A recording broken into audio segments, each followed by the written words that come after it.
चंद्रपूर जिल्ह्यात माजी पालकमंत्री व भाजपचे दिग्गज नेते आमदार सुधीर मुनगंटीवार आणि राज्याचे मुख्यमंत्री देवेंद्र फडणवीस यांचे विश्वासू आमदार चंद्रपूरचे किशोर जोरगेवार यांच्यातील युद्ध थांबण्याचे नाव घेत नाहीये। शहरातील रामबाग मैदान वाचविण्यासाठी सध्या आंदोलने सुरू आहेत। रामबाग मैदान बचाव संघर्ष समितीने आज महापंचायत घेऊन जन आंदोलनाचा निर्धार केला। याच मुद्द्यावर चंद्रपूरच्या जिल्हाधिकारी कार्यालयात भाजपच्या 2 आमदारांनी 2 स्वतंत्र बैठका घेतल्या। या जिल्हाधिकाऱ्यांची मात्र पळापळ झाली। केवळ एकाच भिंतीचे अंतर ठेवत माजी पालकमंत्री सुधीर मुनगंटीवार यांनी खेळाडू, सामाजिक संस्था, राजकीय कार्यकर्ते यांच्यासह जिल्हाधिकारी कक्षात स्वतंत्र बैठक घेतली। त्यात त्यांनी सामंजस्याने हा प्रश्न सोडविण्याचे आश्वासन दिले। कक्षाच्या बाजूला जिल्हाधिकारी कार्यालयातील सभागृहात स्थानिक भाजप आमदार किशोर जोरगेवार यांनी जंगी बैठक आयोजित करत या प्रश्नात पुढाकार घेत असल्याचे स्पष्ट केले। ज्यांनी आपल्याला आधी बैठकीसाठी वेळ न दिल्याबद्दल नाराजीही व्यक्त केली। बैठकीअंती इथले बांधकाम थांबवत असल्याचा निर्णय देखील दिला।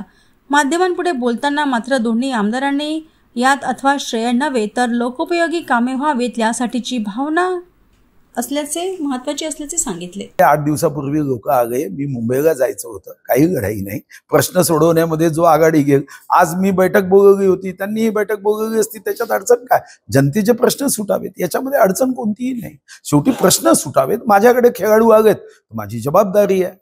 महाराष्ट्रातून कुठूनही एखादा प्रश्न आला तर मी सोडवण्याचा प्रयत्न करतो। आज मला गडचिरोलीवरून फोन आला, तिच्या मेडिकल कॉलेजच्या विद्यार्थ्यांचा अपघाती पाण्यामध्ये बुडून मृत्यू झाला। तर आता मी त्यांनाही सीएम फंडातून पैसे देण्याचा मान्य केलं आणि सीएम साहेबांशी बोलून मी त्यांना मदत करतोय। शेवटी जेव्हा एक महाराष्ट्र विधानसभा सदस्य म्हणून जेव्हा एखादा विषय आपल्याकडे येतो आणि लोक आपल्याला विश्वासाने येतात, तेव्हा त्यांना मदत करणे याच्यात लढाईचा काय विषय आहे?